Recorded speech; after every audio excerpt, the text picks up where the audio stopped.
যে আমাদের গ্রামের বাড়িতে এরকম চিচিঙ্গা দেখুন কীরকম চিচিঙ্গা, আর আমাদের এদিকে এগুলো বলে কায়তা, আর সঠিক ভদ্র ভাষা হচ্ছে চিচিঙ্গা। দেখুন কত সুন্দর, কীরকম আঙ্গুর ফলের মতো ঝোপায় ঝোপায় চিচিঙ্গা। 2 দিন আগেও ছিটছে অনেকগুলো, এবং প্রতি সপ্তাহে অনেকগুলো আল্লাহর রহমতে হচ্ছে। এই চিচিঙ্গাগুলো আপনাদের একটু দেখাচ্ছি।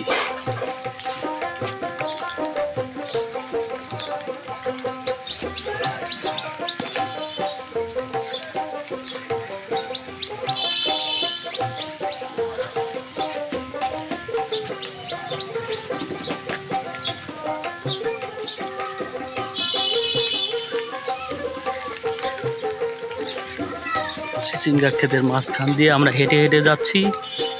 এই হচ্ছে আমাদের বাড়ির সামনে চিচিঙ্গা ক্ষেত।